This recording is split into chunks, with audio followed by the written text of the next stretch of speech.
不是哥们儿，怎么迪奥去了 SBR 还是狗改不了吃屎啊？甚至为了把你不惜色诱80多岁贵妇。本期久违的招招乱谈带大家了解一下吊爷和 SBR 的迪亚哥到底有多少相似之处。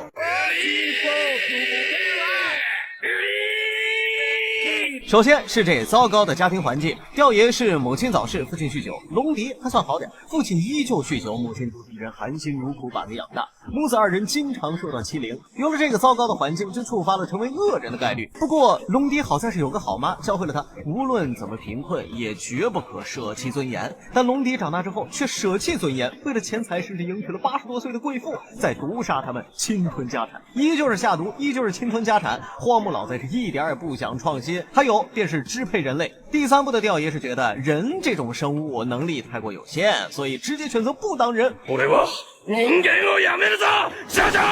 而在拥有了替身之后，更是想上天堂支配整个世界。但龙迪有着自己的歪理，他觉得世界上的人都是随波逐流又装腔作势的鸽子，他发誓要踩在这群鸽子之上，彻底支配他们。所詮人間は鳩の群れと同じだ。1羽が右へ飛べば全部が右へ行く。俺は必ず社会の頂点に立ってみせる。そういう鳩の群れをとことん上から支配してやるぜ。对了，还有依旧强吻。第1部的吊爷是强吻艾琳娜，妄图让大乔彻底颓废，而龙迪则是跟潘子达成了合作协议的时候强吻了对方。当时我没记错的话，潘子是女扮男装，不愧是迪奥，轻易就做到了我们做不到的事情。最后就是结局，依旧是两半。第1部的吊爷被大乔干的就剩个世界杯，靠着吸血鬼的体质才夺取大乔身体，好不容易苟活了几百年，觉醒了替身，结果遇到了无敌的麦玉强，最终被一拳打成了两半。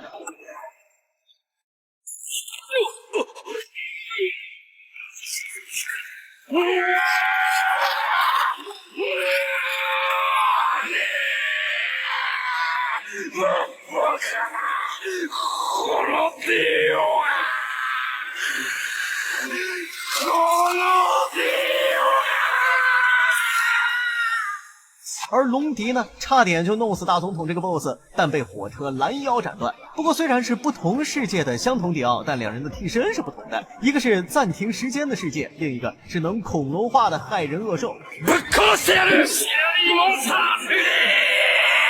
这里还有一个害人恶兽的冷知识，这个替身之前是费迪南博士的，只能变迅猛龙，而转移给龙迪之后，什么翼龙、迅猛龙、奇形怪状龙都能变。合着费迪南博士是吃了有文化的亏。不过第7部中，大总统在另一个平行世界拉来的迪奥拥有正经的世界替身。